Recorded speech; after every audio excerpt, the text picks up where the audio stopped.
नमस्कार साथियों, और स्वागत है आपका हमारे इस आत्म खोज के सफर पर, जहां हम जीवन के उन बंधनों को तोड़ने का प्रयास करते हैं जो हमें आगे बढ़ने से रोकते हैं। आज हम एक ऐसे बंधन की बात करने जा रहे हैं जो दिखाई नहीं देता पर शायद सबसे मजबूत होता है।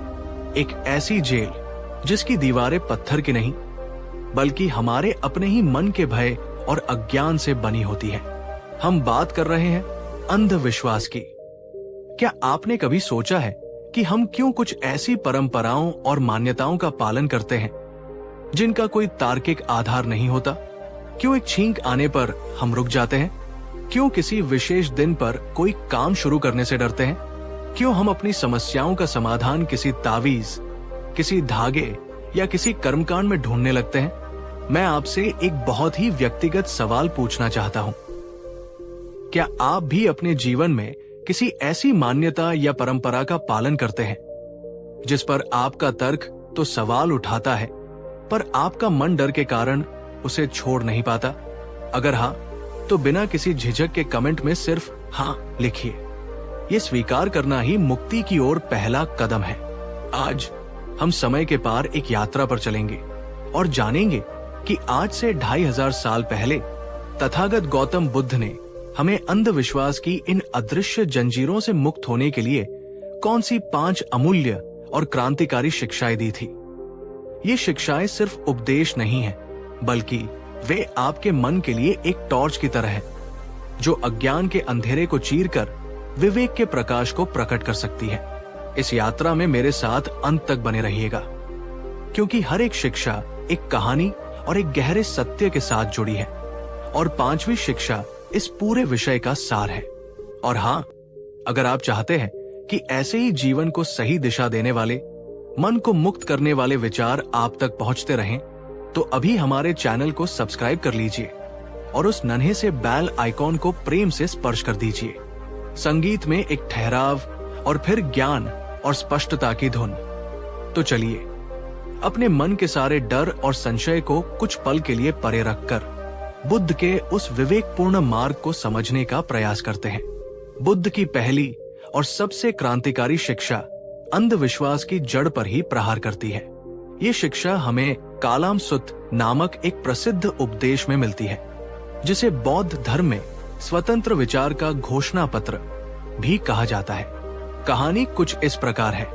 एक बार गौतम बुद्ध अपने भिक्षु संघ के साथ यात्रा करते हुए केसपुत नामक एक कस्बे में पहुंचे, जहां कालाम वंश के लोग रहते थे। कालाम लोग बहुत ही भ्रमित और परेशान थे। जब बुद्ध उनके गांव पहुंचे तो कालाम लोग उनके पास आए और हाथ जोड़कर कहने लगे, भगवान, हमारे कस्बे में अनेक साधु, संत और गुरु आते हैं। हर कोई अपने ही सिद्धांत को सर्वश्रेष्ठ बताता है और दूसरों के सिद्धांत को गलत कहता है। कोई कहता है यज्ञ करने से मुक्ति मिलेगी, कोई कहता है तपस्या से, कोई कहता है ईश्वर की भक्ति करो, तो कोई कहता है ईश्वर है ही नहीं। भगवान, हम इतने सारे अलग अलग उपदेशों को सुनकर पूरी तरह से भ्रमित हो गए हैं। हमें समझ नहीं आता कि हम किस पर विश्वास करें और किस पर नहीं। कृपा करके हमारा मार्गदर्शन करें और बताएं कि सत्य क्या है। अब जरा सोचिए, आज हमारी स्थिति भी तो उन कालामों जैसी ही है। इंटरनेट, टीवी और समाज में हमें हजारों तरह की सलाहें और मान्यताएं मिलती हैं। कोई कहता है ये रत्न पहनो, कोई कहता है उस दिशा में सिर रखकर सो, कोई कहता है ये टोटका करो। हम भी भ्रमित हो जाते हैं। उस समय बुद्ध उन कालामों को ये कह सकते थे, उन सब को छोड़ो और मेरी बात पर विश्वास करो, क्योंकि मुझे परम ज्ञान हुआ है। पर उन्होंने ऐसा नहीं कहा। उन्होंने जो कहा वो मानव इतिहास के सबसे शक्तिशाली और मुक्तिदायक वचनों में से एक है। बुद्ध ने कहा, हे कालामों, तुम्हारा भ्रमित होना स्वाभाविक है, तुम्हारी शंका उचित है। अब ध्यान से सुनो। किसी भी बात को केवल इसलिए मत मान लेना क्योंकि वो बार बार कही गई है, परंपरा है। किसी बात को केवल इसलिए मत मान लेना क्योंकि वह किसी प्राचीन धर्म ग्रंथ में लिखी है। किसी बात को केवल इसलिए मत मान लेना क्योंकि वो तर्क और अनुमान पर आधारित लगती है। किसी बात को केवल इसलिए मत मान लेना क्योंकि वह किसी प्रतिष्ठित या सम्मानित व्यक्ति, गुरु द्वारा कही गई है, और किसी बात को केवल इसलिए भी मत मान लेना क्योंकि वह मेरे बुद्ध के द्वारा कही गई है। ये सुनकर कालाम लोग हैरान रह गए। तो फिर सत्य को कैसे जाने? तब बुद्ध ने अंतिम और सबसे महत्वपूर्ण बात कही, हे कालामो, जब तुम किसी भी शिक्षा या सिद्धांत को स्वयं अपनी बुद्धि से जानो, अपनी प्रज्ञा से परखो और अपने अनुभव से ये पाओ कि ये बातें कुशल हैं, ये बातें निर्दोष हैं, इन पर चलने से मेरा और दूसरों का हित और सुख होता है, तो ही उन्हें स्वीकार करो और उन पर चलो। और जब तुम अपने अनुभव से ये पाओ कि ये बातें अकुशल हैं, ये बातें दोषपूर्ण हैं, इन पर चलने से मेरा और दूसरों का अहित और दुख होता है, तो उन्हें तुरंत त्याग दो, चाहे वह किसी ने भी कही हो। दोस्तों, यह है अंधविश्वास पर सबसे बड़ा प्रहार। बुद्ध हमें किसी का अंधभक्त नहीं बना रहे, वे हमें एक वैज्ञानिक बना रहे हैं, एक खोजी बना रहे हैं। वे कह रहे हैं, तुम्हारा सबसे बड़ा गुरु तुम्हारा अपना अनुभव और तुम्हारा अपना विवेक है। गांव में एक मान्यता है कि अमावस्या की रात को घर से बाहर नहीं निकलना चाहिए, नहीं तो भूत प्रेत पकड़ लेंगे। ये एक सुनी सुनाई बात, एक परंपरा है। बुद्ध का मार्ग ये है, इसे परखो, सावधानी के साथ, विवेक के साथ देखो। क्या सच में ऐसा होता है, या ये सिर्फ एक डर है जो पीढ़ी दर पीढ़ी चला आ रहा है? जब आप अपने अनुभव से पाते हैं कि ये सिर्फ एक निराधार डर है, तो आप उस अंधविश्वास से मुक्त हो जाते हैं। अगर आप बुद्ध की इस पहली और सबसे शक्तिशाली शिक्षा से सहमत हैं कि हमें हर बात को अपनी तर्क और अनुभव की कसौटी पर कसना चाहिए, तो इस वीडियो को अभी एक लाइक दीजिए। ये लाइक सिर्फ एक बटन दबाना नहीं, बल्कि स्वतंत्र सोच के प्रति आपका समर्थन होगा। बुद्ध की दूसरी अमूल्य शिक्षा अंधविश्वास की नींव को हिला देती है, और वो नींव है भय और डर। आप किसी भी अंधविश्वास को उठाकर देख लीजिए, उसके मूल में आपको डर ही मिलेगा। ऐसा नहीं किया तो अनिष्ट हो जाएगा। अनिष्ट का डर, शनिदेव नाराज हो जाएंगे। ग्रहों का डर, पितर रुष्ट हो जाएंगे। अदृश्य शक्तियों का डर, किसी की नजर लग जाएगी। दूसरों की नकारात्मक ऊर्जा का डर, ये डर हमारे मन को पंगु बना देता है। ये हमें तर्कपूर्ण ढंग से सोचने नहीं देता। डरा हुआ मन आसानी से किसी भी बात को मान लेता है, चाहे वो कितनी भी बेतुकी क्यों न हो। बुद्ध ने इस भय आधारित जीवन शैली को पूरी तरह से नकार दिया। उन्होंने सिखाया कि भय अज्ञान की संतान है। जहां अज्ञान है वहां भय है, और जहां प्रज्ञा, सही समझ का प्रकाश है, वहां भय का अंधेरा टिक ही नहीं सकता। उन्होंने कहा, भय से कोई भी सत्य नहीं मिलता। जो व्यक्ति भय से प्रेरित होकर कोई धार्मिक कार्य करता है, वो वास्तव में धर्म का पालन नहीं कर रहा, वो तो बस अपने डर से सौदा कर रहा है। एक कहानी से इसे समझते हैं। एक बार एक गांव में भयंकर महामारी फैली, लोग मरने लगे। गांव के पुजारी ने कहा, देवी मां रुष्ट हो गई है, हमें उन्हें प्रसन्न करने के लिए सैकड़ों बकरों की बलि देनी होगी। डरे हुए गांव वाले बलि की तैयारी करने लगे। उसी समय बुद्ध अपने कुछ भिक्षुओं के साथ उस गांव में पहुंचे। उन्होंने लोगों को डरा हुआ और निरीह पशुओं को मारने के लिए तैयार देखा। बुद्ध ने गांव वालों से पूछा, तुम ये हिंसा क्यों कर रहे हो? लोगों ने कहा, भगवान, देवी को प्रसन्न करने के लिए, ताकि ये महामारी रुक जाए। तब बुद्ध ने उनसे बहुत ही सरल पर गहरा प्रश्न पूछा, क्या कोई मां अपने ही बच्चों की हत्या से प्रसन्न हो सकती है? क्या कोई सच्ची दैवीय शक्ति करुणा के बजाय रक्त से प्रसन्न होगी? और जरा सोचो, ये बीमारी गंदगी और अस्वच्छता के कारण फैल रही है। क्या अपने गांव को साफ सुथरा रखना, बीमार लोगों की सेवा करना और औषधि का प्रबंध करना ज्यादा तार्किक उपाय नहीं है, बजाय इसके कि तुम असहाय पशुओं की हत्या करो? बुद्ध ने बलि को रुकवाया और लोगों को स्वच्छता, समझ और सेवा, करुणा का मार्ग दिखाया। उन्होंने बीमारों की सेवा के लिए अपने भिक्षुओं को लगा दिया। धीरे धीरे सही उपायों से गांव में महामारी नियंत्रित हो गई। ये कहानी हमें क्या सिखाती है? ये सिखाती है कि अंधविश्वास हमें भय और हिंसा की ओर ले जाता है, जबकि बुद्ध का मार्ग हमें समझ, प्रज्ञा और करुणा, प्रेम की ओर ले जाता है। अंधविश्वास कहता है डरो और बलि चढ़ाओ, बुद्ध कहते हैं समझो और सेवा करो। तो अगली बार जब कोई अंधविश्वास आपको डराए तो रुककर बुद्ध की इस शिक्षा को याद कीजिए। डर का सामना अपनी समझ से कीजिए, न कि किसी और अंधविश्वास से। दोस्तों, क्या आपके जीवन में कोई ऐसा अंधविश्वास है जो आपको किसी न किसी रूप में डराता है? अगर आप उस डर से आजाद होने का संकल्प लेते हैं तो कमेंट में पूरी हिम्मत से लिखिए, मैं डर से नहीं, समझ से जीऊंगी। बुद्ध की तीसरी शिक्षा उन कर्म कांडों और बाहरी शुद्धता के आडंबरों पर चोट करती है जिन्हें अक्सर धर्म का सबसे महत्वपूर्ण अंग मान लिया जाता है। बुद्ध के समय में ये गहरी मान्यता थी कि गंगा जैसी पवित्र नदियों में स्नान करने से सारे पाप धुल जाते हैं और व्यक्ति शुद्ध हो जाता है। लोग दूर दूर से यात्रा करके इन नदियों में डुबकी लगाने आते थे। एक बार बुद्ध एक नदी के किनारे से गुजर रहे थे। उन्होंने देखा कि बहुत से लोग नदी में डुबकियां लगा रहे हैं। उन्होंने एक व्यक्ति से पूछा, मित्र, तुम सब ये क्या कर रहे हो? उस व्यक्ति ने बड़े गर्व से कहा, हे श्रवण, ये बाहुका नदी है, ये बहुत पवित्र है। इसमें स्नान करने से हमारे द्वारा किए गए सारे पाप कर्म धुल जाते हैं। तब बुद्ध ने जो कहा वो कर्म कांडों के पीछे की निरर्थकता को उजागर कर देता है। उन्होंने कहा, अगर नदियों में स्नान करने से ही पाप धुल जाते तो इस दुनिया में जितने भी मछुआरे, मगरमच्छ, कछुए और अन्य जलजीव हैं जो दिन रात पानी में ही रहते हैं, वे तो सबसे बड़े पुण्यात्मा होते और सीधे स्वर्ग जाते।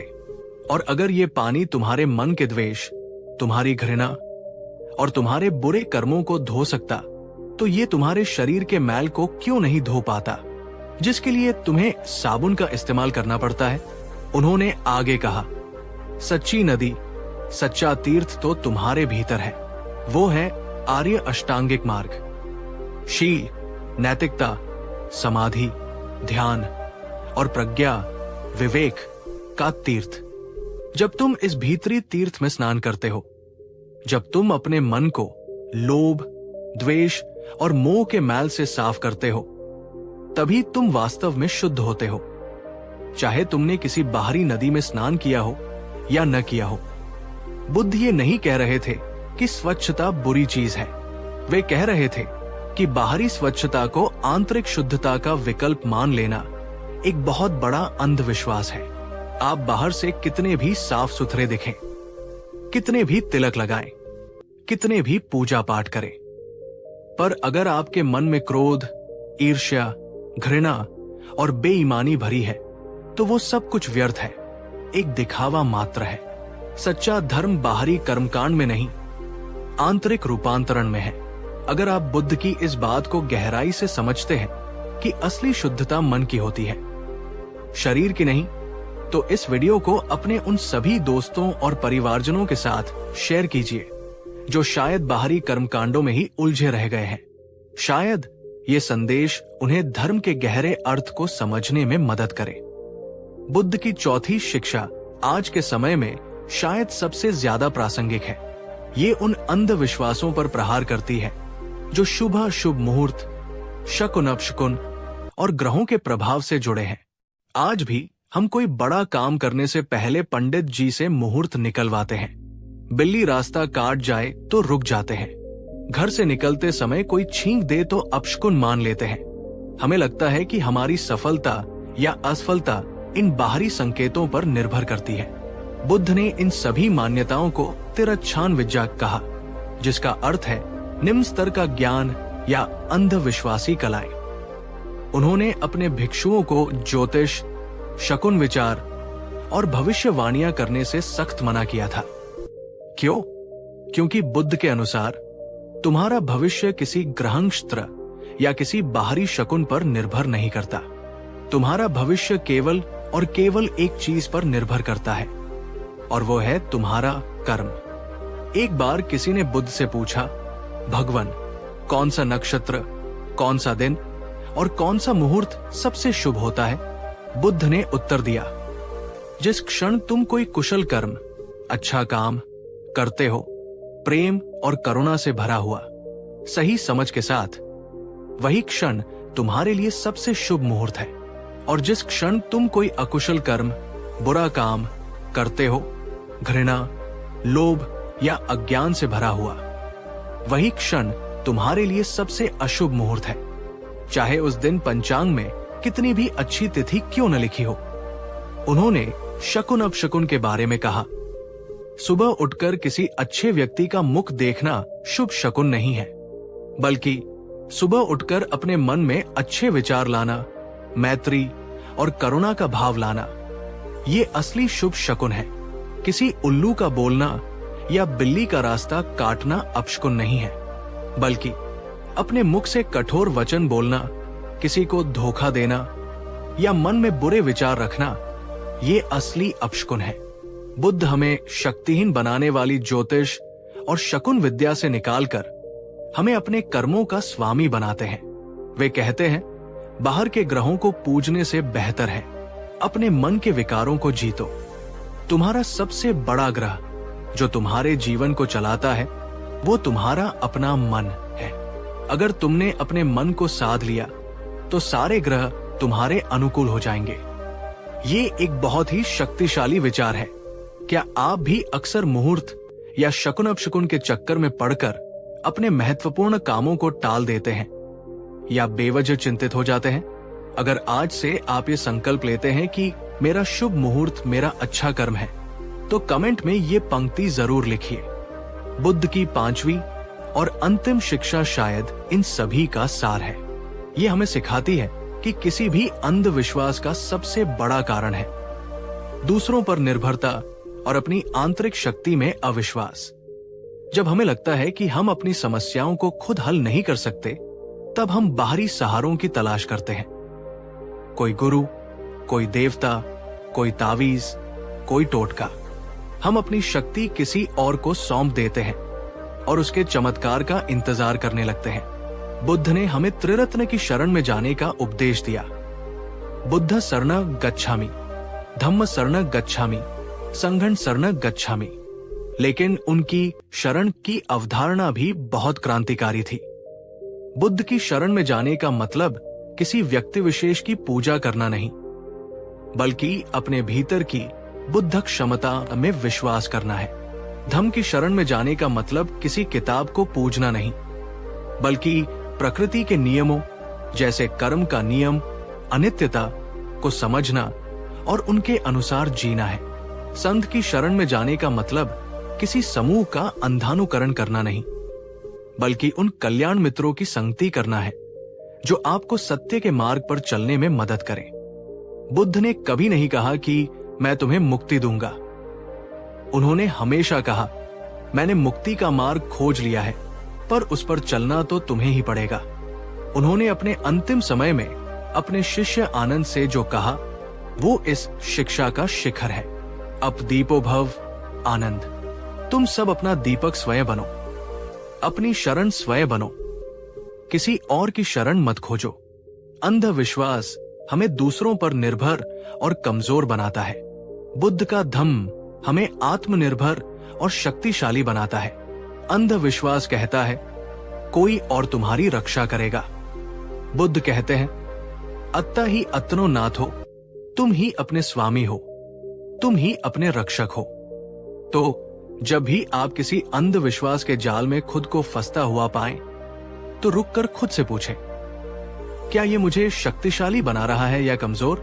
क्या ये मुझे आत्मनिर्भर बना रहा है या दूसरों पर आश्रित?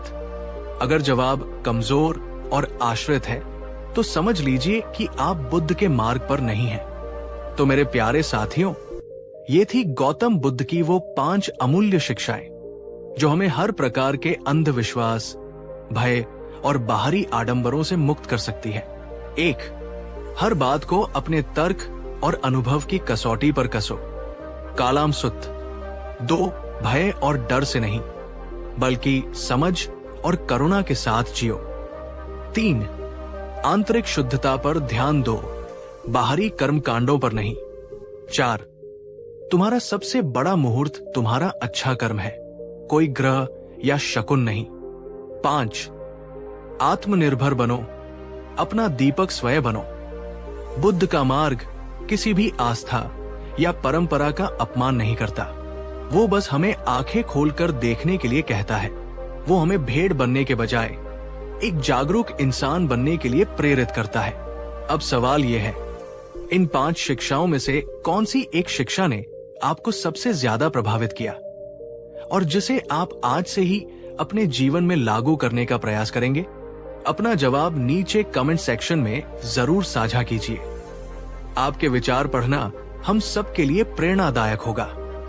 दोस्तों, अगर आपको ये वीडियो ज्ञानवर्धक लगा हो, अगर इसने आपके मन के किसी कोने में विवेक का एक छोटा सा दीपक भी जलाया हो, तो कृपया इस वीडियो को लाइक करें, इसे अपने दोस्तों और परिवार के साथ शेयर करें, ताकि ये संदेश उन तक भी पहुंचे जो शायद आज भी अंधविश्वास के अंधेरे में जी रहे हैं। और हाँ, ऐसे ही गहरे और जीवन को बदलने वाले संवादों के लिए हमारे चैनल को सब्सक्राइब करना बिल्कुल न भूलें। कहानी 2 एल। नमस्कार साथियों, और स्वागत है आपका हमारी इस नई जीवन को झकझोर देने वाली श्रृंखला में। आज हम एक ऐसे प्रश्न की गहराइयों में उतरने जा रहे हैं जिसने सदियों से इंसान को उलझा रखा है, उसे कभी लाचार बनाया है तो कभी उम्मीद दी है। वो प्रश्न है, क्या हमारा जीवन पहले से ही लिखा जा चुका है? क्या हमारी सफलता, हमारी असफलता, हमारा सुख, हमारा दुख, सब कुछ भाग्य की किताब में पहले से ही दर्ज है? क्या आपने कभी खुद को ये कहते हुए पाया है, मेरी किस्मत ही खराब है? या जब कुछ अच्छा होता है तो कहते हैं, ये सब भाग्य का खेल है? हम अपनी हथेलियों की लकीरों में, अपनी जन्म कुंडली के ग्रहों में और तांत्रिकों ज्योतिषियों के शब्दों में अपने भविष्य का खाका ढूंढते रहते हैं। हम ये मानकर बैठ जाते हैं कि जो होना है वो होकर रहेगा और हम उस नियति के हाथ की बस एक कठपुतली है। लेकिन क्या ये पूरा सच है? क्या हो अगर मैं आपसे कहूं कि आज से 2500 साल पहले एक महाज्ञानी ने इस भाग्य के भ्रम को सिरे से नकार दिया था? क्या हो अगर मैं आपसे कहूं कि उन्होंने हमें बताया था कि हम कठपुतलियां नहीं बल्कि अपने जीवन के शिल्पकार हैं?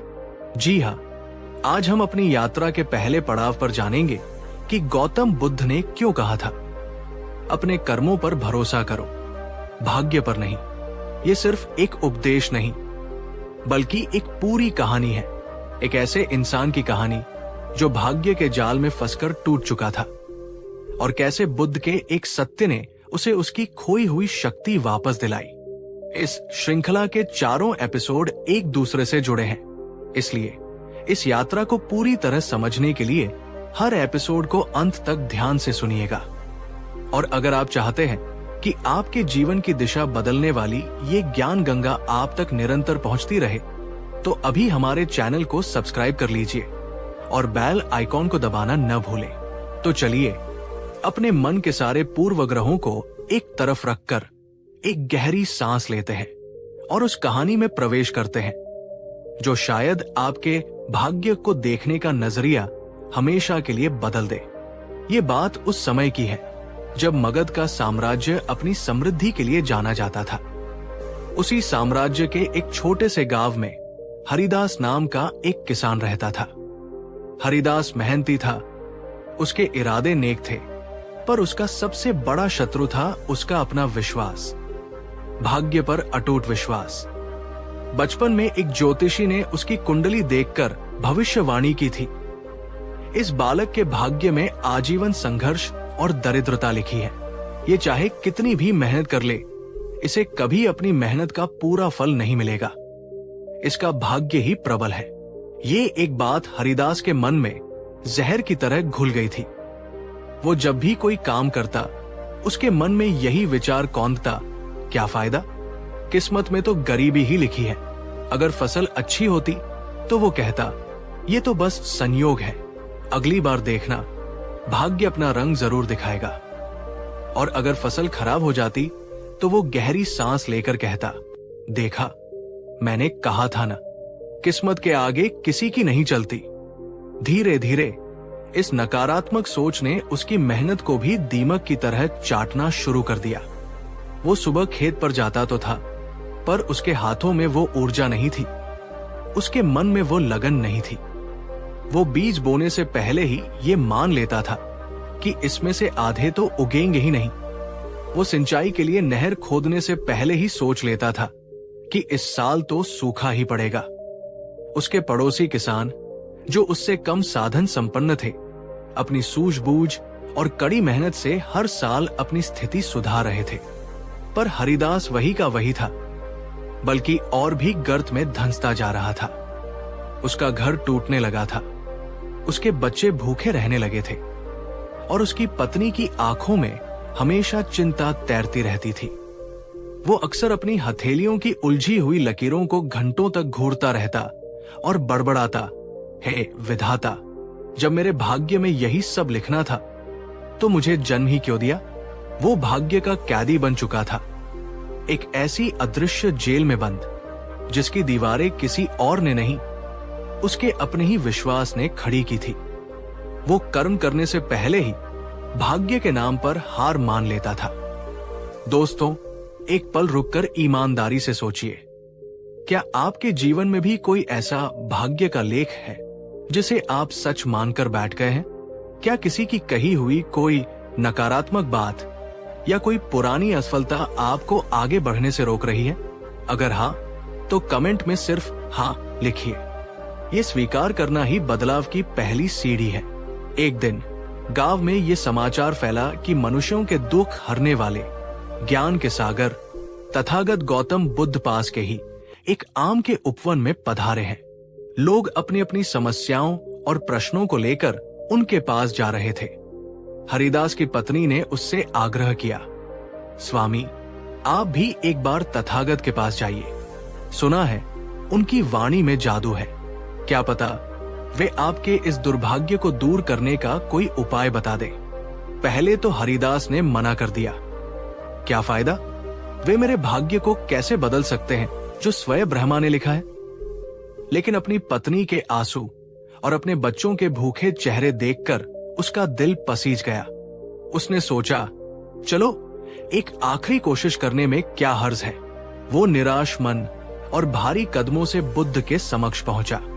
बुद्ध पद्मासन में बैठे थे। उनके चेहरे पर एक अलौकिक शांति और करुणा का सागर लहरा रहा था। उनकी उपस्थिति मात्र से ही वातावरण में एक अजीब सी शीतलता थी।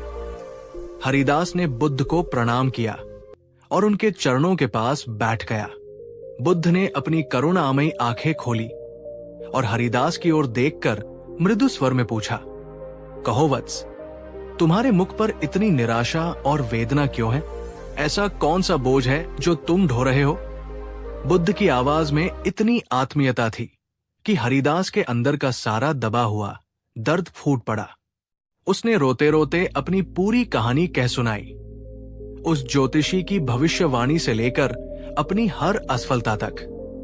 अंत में उसने हाथ जोड़कर पूछा, भगवान, आप तो त्रिकालदर्शी है, आप ही बताइए, क्या मेरे भाग्य में सचमुच यही लिखा है?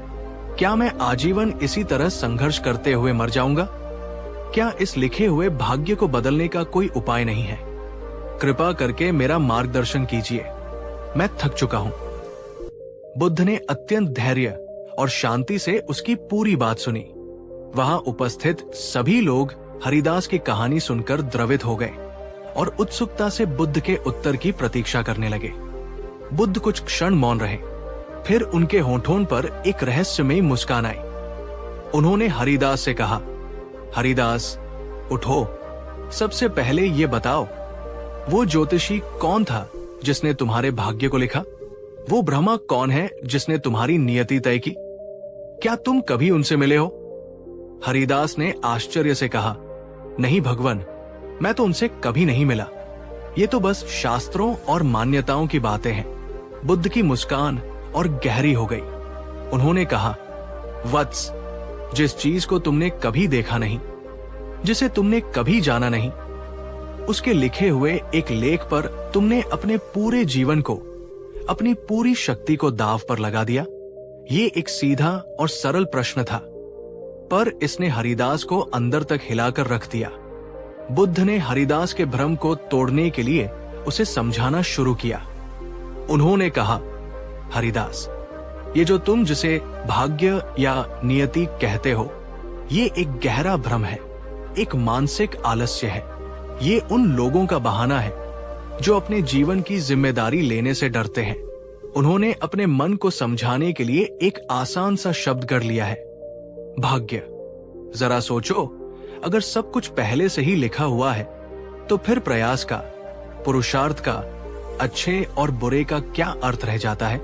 फिर तो एक हत्यारा भी कह सकता है कि मेरे भाग्य में हत्या करना लिखा था, और एक पुण्यात्मा भी अपनी अच्छाई का श्रेय भाग्य को ही देगा।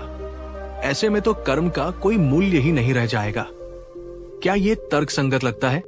बुद्ध ने उसे एक उदाहरण दिया। मान लो तुम्हें किसी दूसरे नगर जाना है। मैं तुम्हें उस नगर का एक नक्शा देता हूं। वो नक्शा तुम्हें रास्ता बता सकता है, तुम्हें बता सकता है कि कहां नदी है, कहां पहाड़ है, कहां सीधा मार्ग है और कहां कठिन। पर क्या वह नक्शा तुम्हें उठाकर उस नगर तक पहुंचा सकता है? नहीं, चलना तो तुम्हें ही पड़ेगा, अपने पैरों से, अपनी हिम्मत से।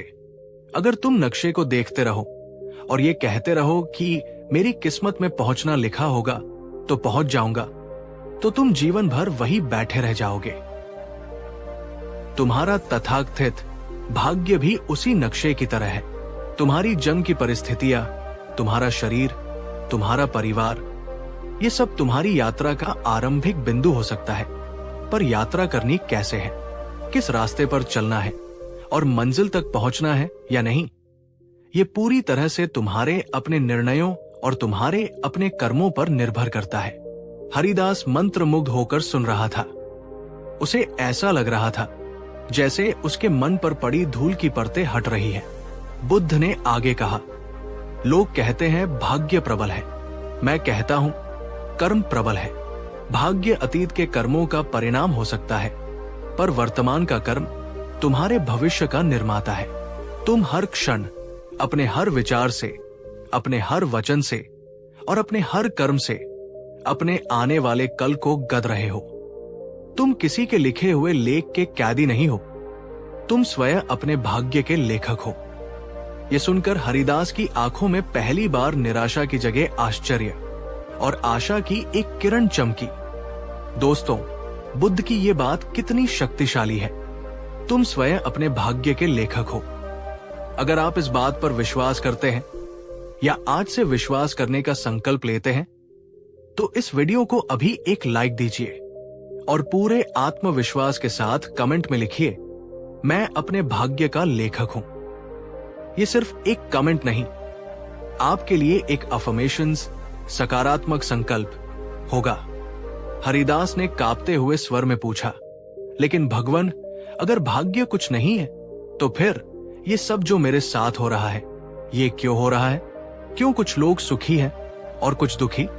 ये वही प्रश्न था जिसका उत्तर देने के लिए बुद्ध इस धरती पर आए थे।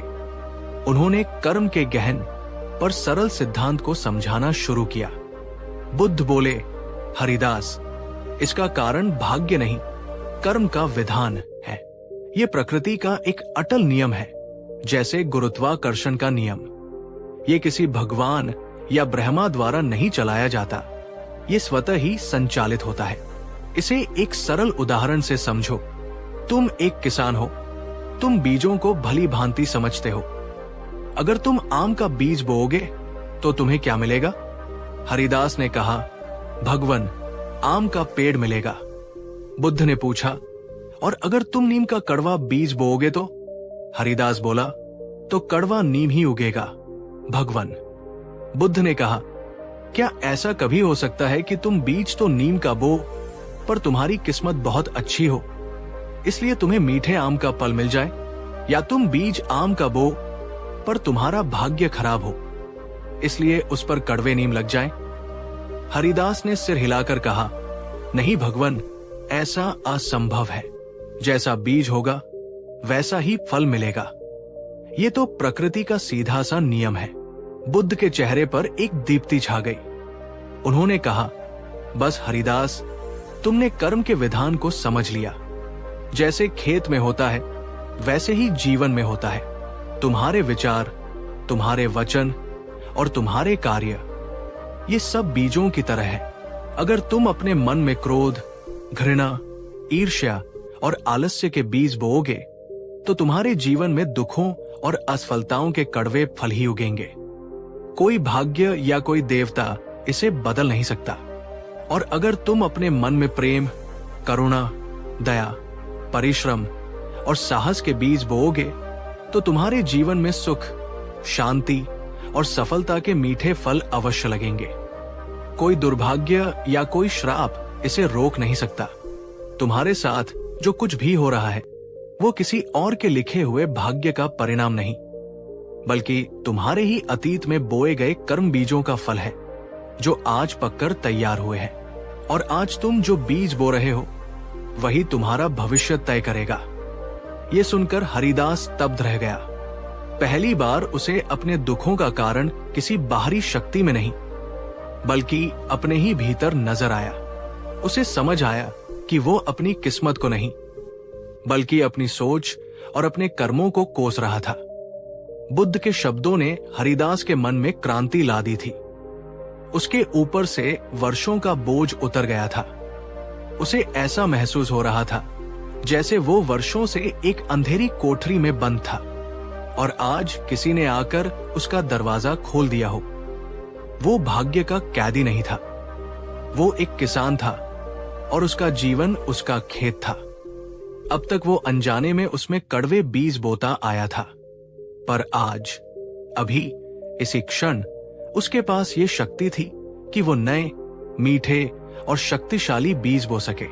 उसकी आंखों से पश्चाताप और कृतज्ञता के आंसू बहने लगे। उसने बुद्ध के चरणों में अपना सिर रख दिया और कहा, भगवन, आपने मेरी आंखें खोल दी।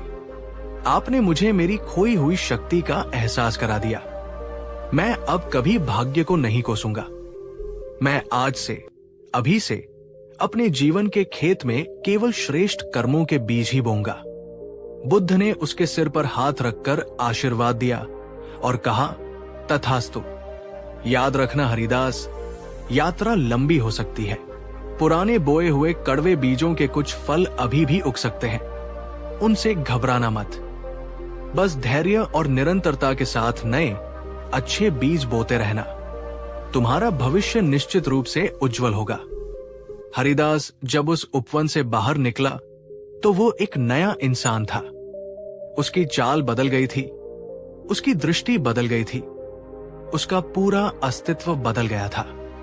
वो अब एक लाचार, भाग्य का मारा इंसान नहीं, बल्कि अपने भविष्य का एक दृढ़ संकल्पित निर्माता था।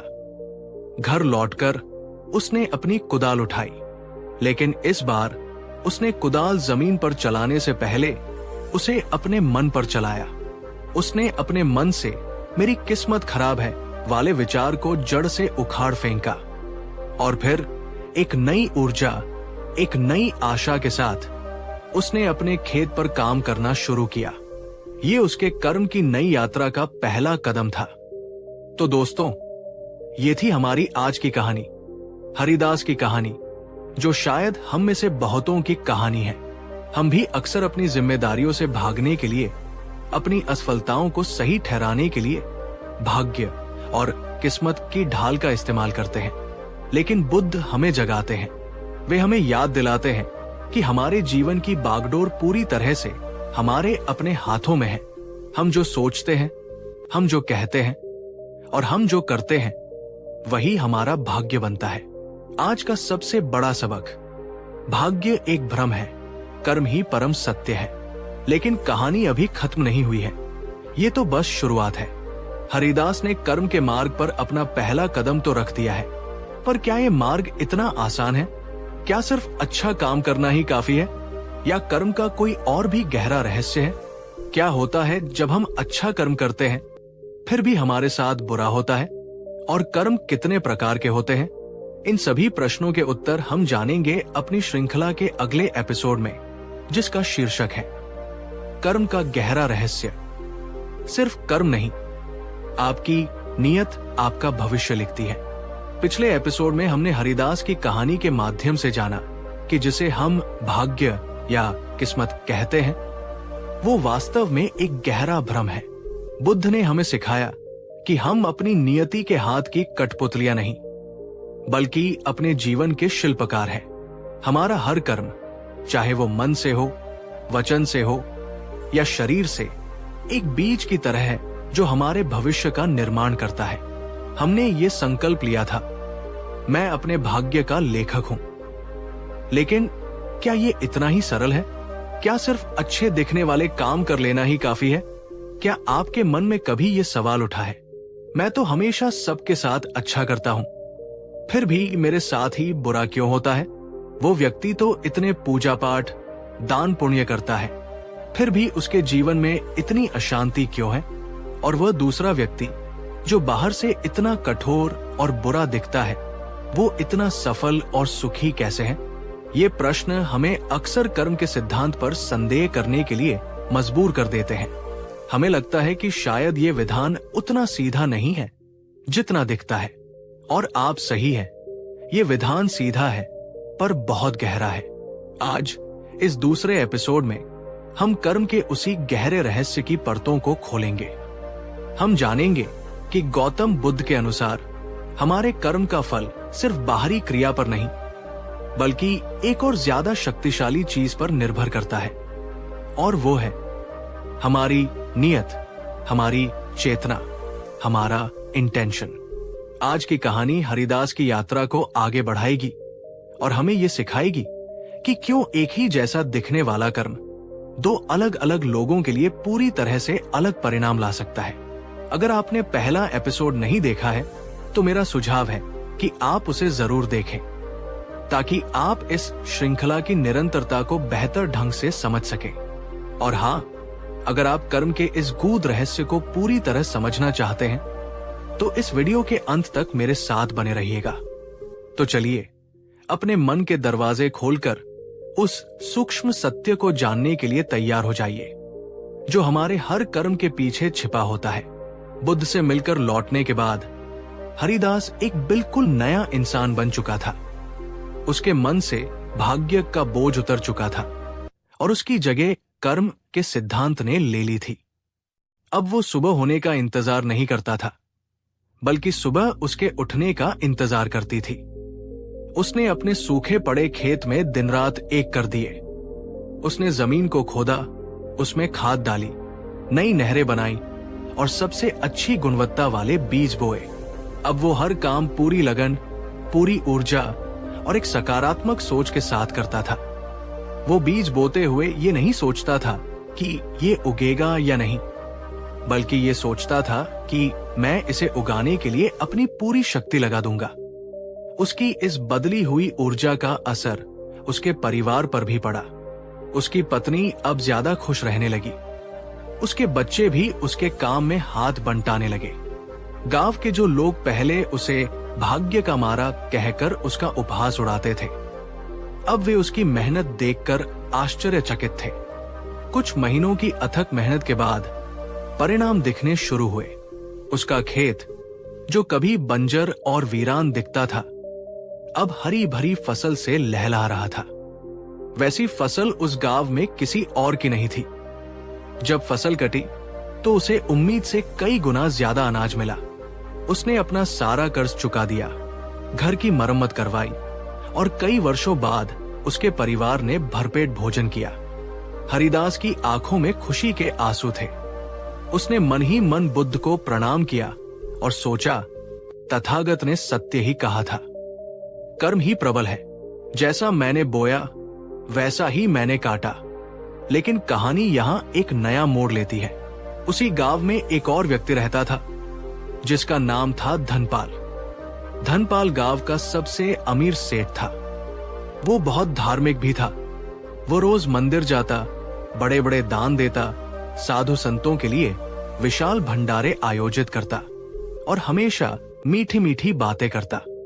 बाहर से देखने पर वो एक आदर्श पुण्यात्मा व्यक्ति लगता था। हरिदास ने जब अपनी फसल का एक हिस्सा गांव के गरीबों में बांटने का निश्चय किया, तो धनपाल ने भी एक बड़े भंडारे का आयोजन किया। हरिदास ने अपने छोटे से आंगन में कुछ भूखे परिवारों को प्रेम से भोजन कराया। वही धनपाल ने पूरे गांव को भोजन कराया, जिसमें बड़े बड़े अधिकारी और प्रतिष्ठित लोग भी शामिल थे। हरिदास ने सोचा, धनपाल सेठ कितने पुण्यात्मा हैं। वे मुझसे कहीं ज्यादा बड़े और अच्छे कर्म कर रहे हैं। उनका भविष्य तो निश्चित ही बहुत उज्जवल होगा। पर कुछ ही समय बाद गांव में एक अजीब घटना घटी। धनपाल सेठ का इकलौता बेटा एक गंभीर बीमारी से ग्रस्त हो गया। सेठ ने देश के बड़े बड़े वैद्यों को बुलाया, पानी की तरह पैसा बहाया, मंदिरों में मन्नतें मांगी और भी बड़े बड़े दान पुण्य किए, पर उसका बेटा ठीक नहीं हुआ। धनपाल दिन रात चिंता और दुख में घुलने लगा। उसकी सारी संपत्ति और सारे पुण्य कर्म उसे शांति का एक क्षण भी नहीं दे पा रहे थे। ये देखकर हरिदास एक गहरे भ्रम में पड़ गया। वो सोचने लगा, ये कैसा विधान है। मैंने तो अभी कुछ ही अच्छे कर्म करने शुरू किए हैं और मेरा जीवन संवर गया। और धनपाल सेठ, जो जीवन भर इतने पुण्य कर्म करते आए, वे इतने गहरे दुख में क्यों डूब गए? क्या बुद्ध का बताया कर्म का सिद्धांत अधूरा है, या इसमें कोई और भी गहरा रहस्य छिपा है? इस पहेली को सुलझाने के लिए हरिदास ने एक बार फिर तथागत की शरण में जाने का निश्चय किया। दोस्तों, क्या आपके मन में भी कभी हरिदास जैसा ही सवाल उठा है? क्या आपने भी कभी किसी अच्छे व्यक्ति को कष्ट में और किसी बुरे व्यक्ति को सुख में देखकर कर्म के विधान पर प्रश्न उठाया है? कमेंट में अपनी राय जरूर साझा करें। क्या आपको लगता है कि सिर्फ बाहरी कर्म ही काफी है, या कुछ और भी है जो मायने रखता है? हरिदास जब दूसरी बार बुद्ध के पास पहुंचा, तो उसके चेहरे पर पहली बार वाली निराशा नहीं थी, बल्कि एक गहरी जिज्ञासा और उलझन थी। उसने बुद्ध को प्रणाम किया और अपनी सफलता की कहानी सुनाई और उनके प्रति अपनी कृतज्ञता व्यक्त की। बुद्ध उसकी प्रगति देखकर प्रसन्न हुए। उन्होंने कहा, हरिदास, ये तुम्हारे ही पुरुषार्थ का फल है। तुमने सही बीज बोए, इसलिए तुम्हें मीठे फल मिले। तब हरिदास ने संकोच के साथ अपनी उलझन व्यक्त की। उसने धनपाल सेठ की कहानी सुनाई, उसके पुण्य कर्मों की, और फिर उसके बेटे की बीमारी और उसके अपने दुख की। अंत में उसने पूछा, भगवान, मैं ये नहीं समझ पा रहा हूं। धनपाल सेठ के कर्म तो मेरे कर्मों से कहीं ज्यादा बड़े और श्रेष्ठ दिखते हैं, फिर भी वे इतने अशांत और दुखी क्यों हैं? और मुझे इतने कम प्रयास में ही सुख और शांति क्यों मिल रही है? कृपा करके कर्म के इस रहस्य को समझाइए। मेरा मन बहुत व्याकुल है। ये प्रश्न सुनकर बुद्ध के चेहरे पर एक गंभीर पर शांत भाव आया। वे समझ गए कि अब हरिदास को कर्म के दूसरे और ज्यादा सूक्ष्म सत्य को बताने का सही समय आ गया है। बुद्ध ने कहा, हरिदास, तुम बाहरी क्रियाओं को देखकर भ्रमित हो रहे हो। कर्म का विधान इतना सतही नहीं है। वो किसी तराजू की तरह तुम्हारे कर्मों को नहीं तौलता कि किसने 1 किलो दान दिया और किसने 10 किलो।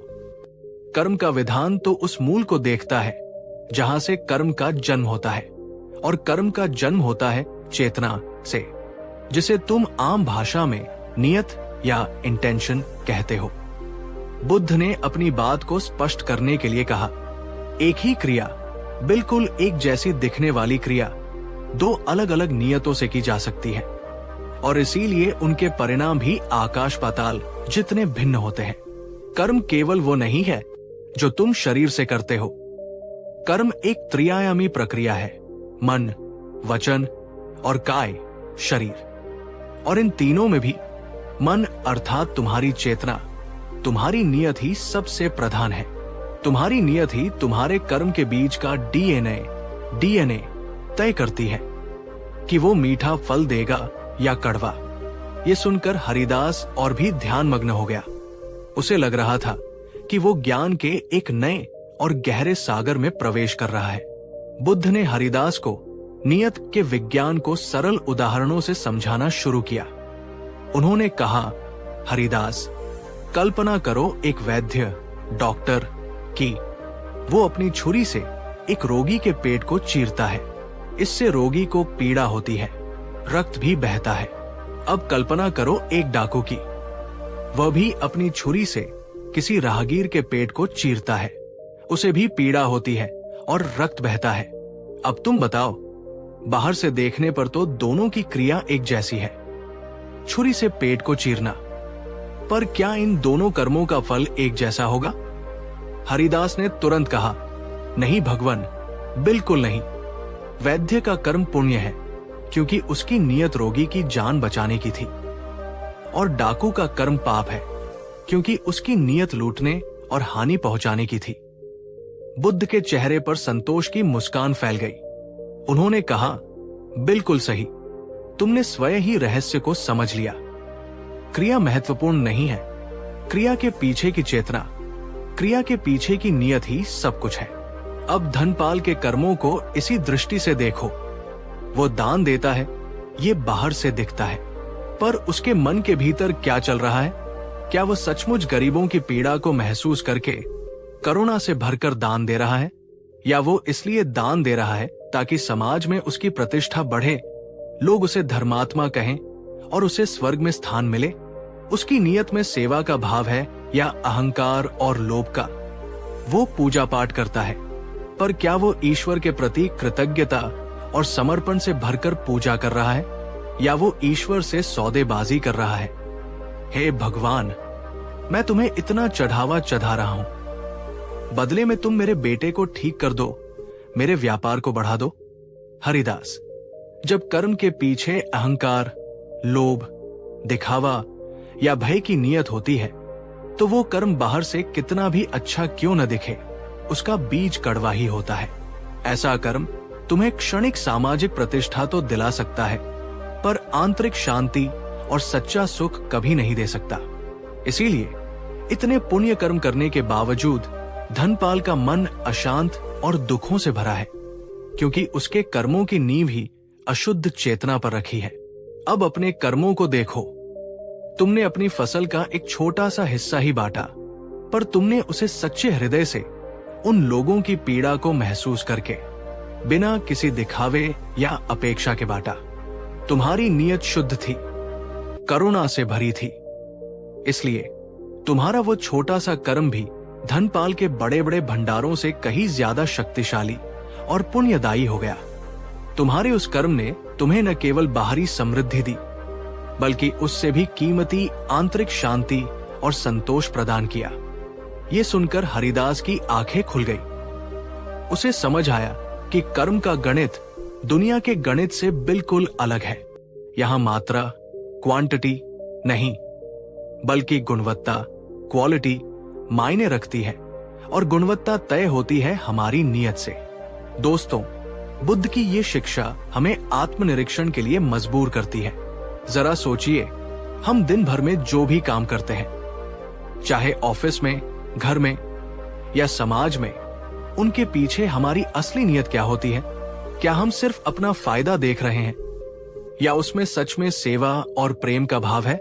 अगर बुद्ध की ये बात आपको गहरी और सच्ची लगी हो, तो इस वीडियो को अभी एक लाइक दीजिए और कमेंट में लिखिए, नियत ही कर्म का मूल है। बुद्ध ने हरिदास को कर्म के विधान को और भी स्पष्ट करने के लिए कर्मों का वर्गीकरण समझाया। उन्होंने कहा, हरिदास, कर्मों को अच्छा या बुरा, पाप या पुण्य कहने से बेहतर है उन्हें कुशल और अकुशल कर्म कहना। अकुशल कर्म वे हैं जो दुख को जन्म देते हैं, तुम्हारे लिए भी और दूसरों के लिए भी। और सारे अकुशल कर्मों की जड़ में केवल 3 मानसिक जहर होते हैं: लोभ, द्वेष, बटा और मोह। जब तुम लोभ से प्रेरित होकर कोई कर्म करते हो, जैसे धनपाल का स्वर्ग का लोभ, या द्वेष से प्रेरित होकर, जैसे किसी को हानि पहुंचाना, या मोह से प्रेरित होकर, जैसे अज्ञानतावश किसी गलत धारणा को पकड़कर बैठ जाना, तो वो कर्म अकुशल होता है। वो तुम्हें पीड़ा और बंधन की ओर ही ले जाएगा।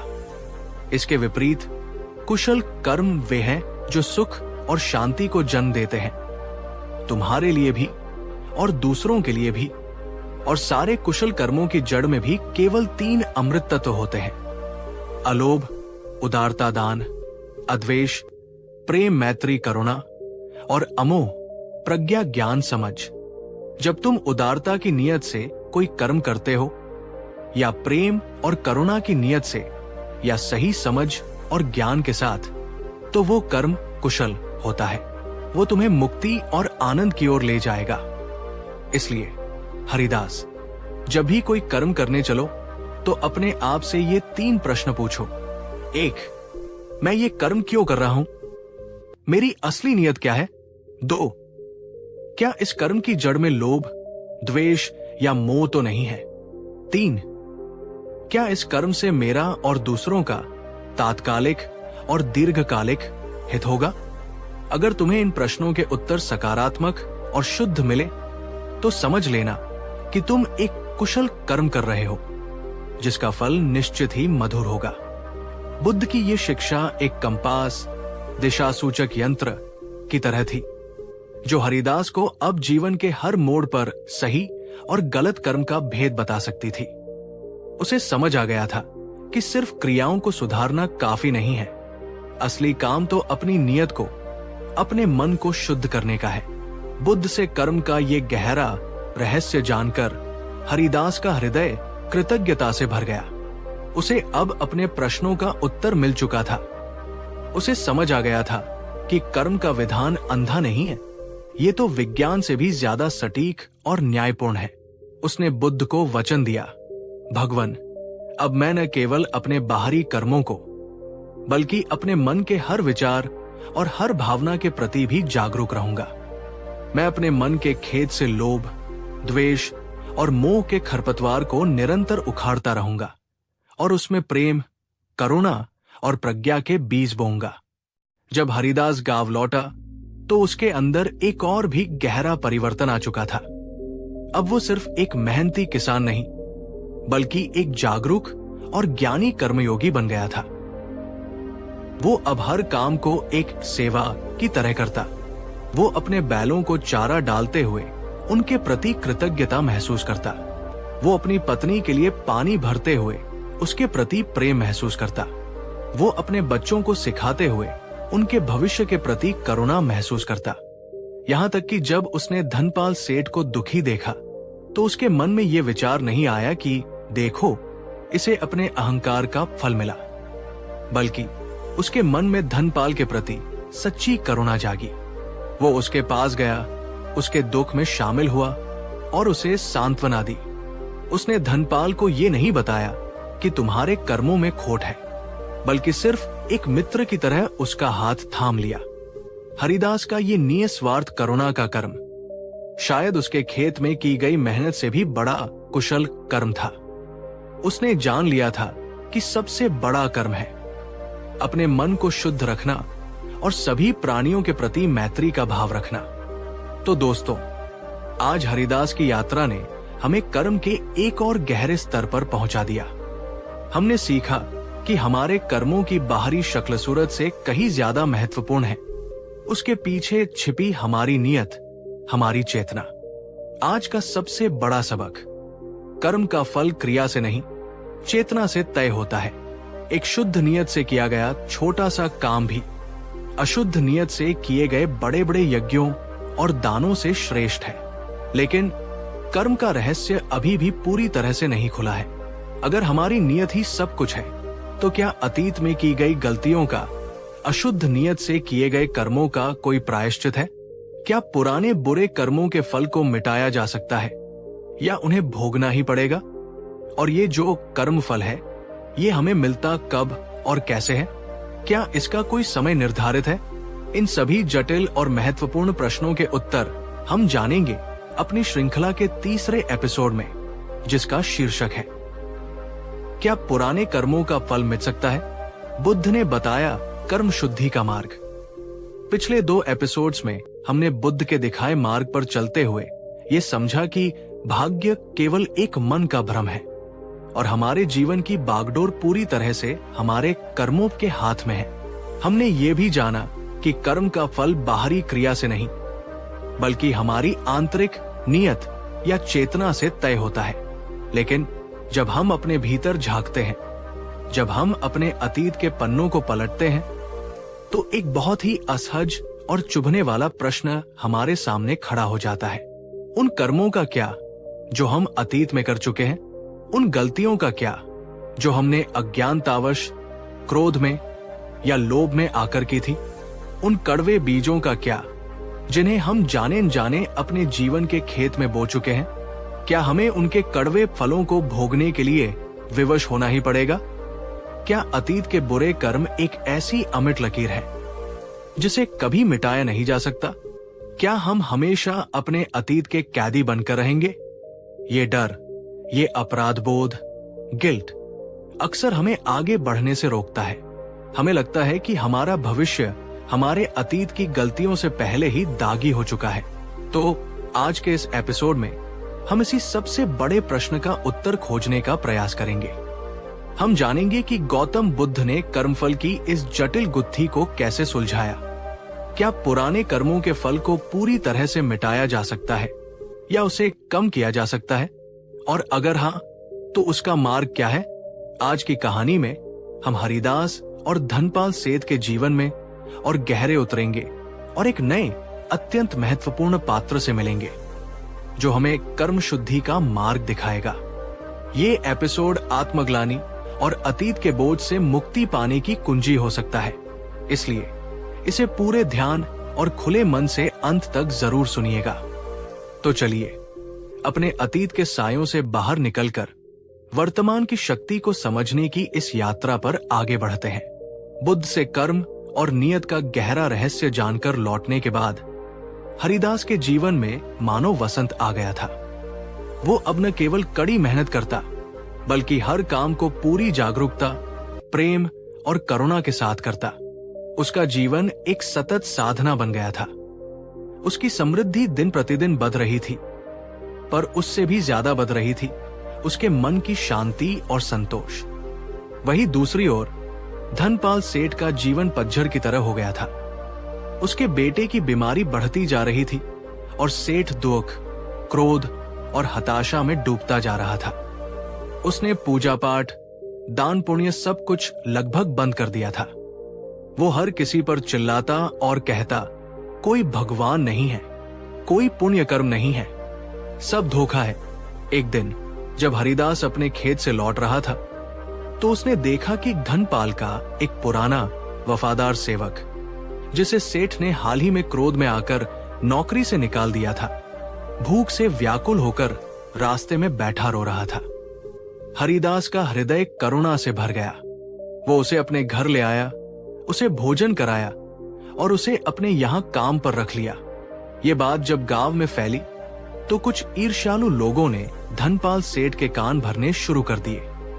उन्होंने कहा, सेठ जी, देखा, आपका नौकर भी आपका दुश्मन बन गया। ये हरिदास आजकल बहुत धर्मात्मा बन रहा है, पर असल में ये आपकी जगह लेना चाहता है। क्रोध और दुख में अंधे हो चुके धनपाल ने इन बातों पर विश्वास कर लिया। उसे लगा कि हरिदास उसकी बर्बादी का मजाक उड़ा रहा है। एक रात ईर्ष्या और बदले की आग में जलते हुए धनपाल ने चुपके से हरिदास के लहलहाते खेत के एक कोने में आग लगा दी। आग ज्यादा नहीं फैली, पर हरिदास की मेहनत का एक हिस्सा जलकर राख हो गया। सुबह जब हरिदास ने यह देखा तो एक पल के लिए उसका दिल बैठ गया। उसे पता था कि यह काम धनपाल का ही हो सकता है, और यहीं हरिदास के मन में एक नया गहरा द्वंद्व पैदा हुआ। वो सोचने लगा, मैं तो बुद्ध के बताए मार्ग पर चल रहा हूं, मेरी नीयत शुद्ध है, मेरे कर्म कुशल है, मैं किसी का बुरा नहीं चाहता, यहां तक कि मैंने धनपाल के प्रति भी करुणा दिखाई। फिर भी मेरे साथ ये बुरा क्यों हुआ? मेरे अच्छे कर्मों का फल मुझे तुरंत क्यों नहीं मिला? और धनपाल, जिसने इतना बड़ा अकुशल कर्म किया, उसे कोई तत्काल दंड क्यों नहीं मिला? क्या कर्मफल मिलने में कोई देरी होती है, या मेरे ही किसी पुराने बुरे कर्म का फल आज मुझे मिला है? ये विचार उसे अंदर तक बेचैन कर गया। उसे अपने अतीत की वो गलतियां याद आने लगी जो उसने अज्ञानतावश की थी। उसे डर लगने लगा कि कहीं वे पुराने कर्म एक एक करके अब अपना फल तो नहीं देंगे। इस गहरी शंका और कर्मफल के समय चक्र टाइमिंग को समझने के लिए हरिदास ने एक बार फिर बुद्ध की शरण में जाने का निर्णय लिया। दोस्तों, हरिदास का ये द्वंद्व बहुत ही स्वाभाविक है। हम सब चाहते हैं कि हमारे अच्छे कर्मों का फल तुरंत मिले और बुरे कर्मों का दंड भी तुरंत। पर जब ऐसा नहीं होता तो हमारा विश्वास डगमगाने लगता है। क्या आपने भी कभी ऐसा महसूस किया है? क्या आपके मन में भी ये सवाल उठा है कि कर्मफल कब और कैसे मिलता है? अपनी राय कमेंट्स में साझा करें। हरिदास जब तीसरी बार बुद्ध के पास पहुंचा तो उसके मन में एक साधक की सच्ची जिज्ञासा थी। वो कर्म के विधान की कार्यप्रणाली को पूरी तरह से समझ लेना चाहता था। उसने बुद्ध को पूरी घटना बताई, कैसे उसने धनपाल के सेवक की मदद की और कैसे बदले में धनपाल ने उसके खेत में आग लगा दी। फिर उसने अपने मन के सबसे बड़े प्रश्न को बुद्ध के समक्ष रखा। भगवान, कृपा करके मुझे समझाइए कि कर्मफल का विधान कैसे काम करता है। क्या हर कर्म का फल तुरंत मिलता है या इसमें समय लगता है? और भगवान, सबसे बड़ा प्रश्न, मेरे जैसे व्यक्ति जिसने अतीत में न जाने कितने ही अकुशल कर्म किए होंगे, क्या उन कर्मों का फल भोगना ही पड़ेगा? क्या उन पुराने बुरे कर्मों के प्रभाव से बचने का या उसे कम करने का कोई मार्ग है? हरिदास के इस गहरे प्रश्न को सुनकर बुद्ध गंभीर हो गए। उन्होंने अपने शिष्यों की ओर देखा और कहा, भिक्षुओं, हरिदास का प्रश्न अत्यंत महत्वपूर्ण है। ये कर्म के सबसे जटिल पहलुओं में से एक है। इसे ध्यान से सुनो। फिर वे हरिदास की ओर मुड़े और बोले, हरिदास, तुम्हारा ये सोचना कि हर कर्म का फल तुरंत मिलना चाहिए एक बच्चे की सोच की तरह है जो आज आम की गुठली बोकर कल मीठे फल खाने की उम्मीद करता है। कर्मफल का विधान इतना सरल और रैखिक लिनियर नहीं है। ये एक विशाल, जटिल और बहुआयामी प्रक्रिया है। कुछ कर्म बीज ऐसे होते हैं जो तुरंत अंकुरित होकर इसी जीवन में फल दे देते हैं। इन्हें दिट्ठधम वेदनीय कर्म कहते हैं। कुछ कर्म बीज ऐसे होते हैं जो इस जीवन में नहीं बल्कि अगले जन्म में फल देने के लिए पकते हैं। इन्हें उपपज्ज वेदनीय कर्म कहते हैं। और कुछ कर्म बीज ऐसे होते हैं जो न इस जन्म में न अगले जन्म में बल्कि उसके भी बाद, जब तक कि तुम निर्वाण को प्राप्त नहीं कर लेते, कभी भी जब भी उन्हें अनुकूल परिस्थितियां मिलती हैं तब फल देते हैं। इन्हें अप्राप्रिय वेदनीय कर्म कहते हैं। इसलिए हरिदास, ये देखकर विचलित मत हो कि तुम्हारे अच्छे कर्म का फल तुरंत नहीं मिला या धनपाल को उसके बुरे कर्म का दंड तुरंत नहीं मिला। हर बीज अपने पकने का समय लेता है। कोई जल्दी पकता है, कोई देर से, पर यह निश्चित है कि जो बीज बोया गया है उसका फल कभी नष्ट नहीं होता। वो आज नहीं तो कल, कल नहीं तो परसों मिलेगा जरूर। ये सुनकर हरिदास को कर्मफल के समय चक्र का तो कुछ अंदाजा हुआ, पर उसके मन का मुख्य भय अभी भी बना हुआ था। उन पुराने बीजों का क्या जो मैं पहले ही बो चुका हूं? हरिदास के मन के भय को पढ़ते हुए बुद्ध ने उसे कर्म शुद्धि का, या यूं कहें कि बुरे कर्मों के प्रभाव को निष्फल करने का सबसे बड़ा रहस्य बताया। उन्होंने कहा, हरिदास, अब अपने मुख्य प्रश्न पर आते हैं। क्या पुराने बुरे कर्मों का फल भोगना ही पड़ता है? इसका उत्तर हाँ भी है और नहीं भी। ये हाँ इसलिए है क्योंकि जो बीज बोया जा चुका है उसे पूरी तरह से नष्ट नहीं किया जा सकता। वो अपना अस्तित्व बनाए रखता है। पर इसका उत्तर नहीं इसलिए है क्योंकि हम उस बीज के फल की तीव्रता को, उसकी कड़वाहट को लगभग शून्य के बराबर कर सकते हैं। हरिदास ने उत्सुकता से पूछा, वो कैसे भगवान? बुद्ध ने उसे एक अद्भुत उदाहरण से समझाया। उन्होंने कहा, हरिदास, कल्पना करो कि मेरे हाथ में नमक की एक छोटी सी डली है। ये तुम्हारे अतीत का एक बुरा कर्म है। अब मैं इस नमक की डली को एक गिलास पानी में डाल देता हूं और उसे घोल देता हूं। अब अगर तुम उस गिलास का पानी पियोगे तो तुम्हें कैसा लगेगा? हरिदास ने कहा, भगवन, वो पानी बहुत खारा होगा, उसे पीना असंभव होगा। बुद्ध ने कहा, बिल्कुल सही। अब कल्पना करो कि मैं उसी नमक की डली को, उतनी ही मात्रा की डली को पास की इस विशाल मीठे पानी की झील में डाल देता हूं। अब अगर तुम उस झील का एक गिलास पानी पियोगे तो तुम्हें कैसा लगेगा? क्या तुम्हें उस नमक का खारापन महसूस होगा?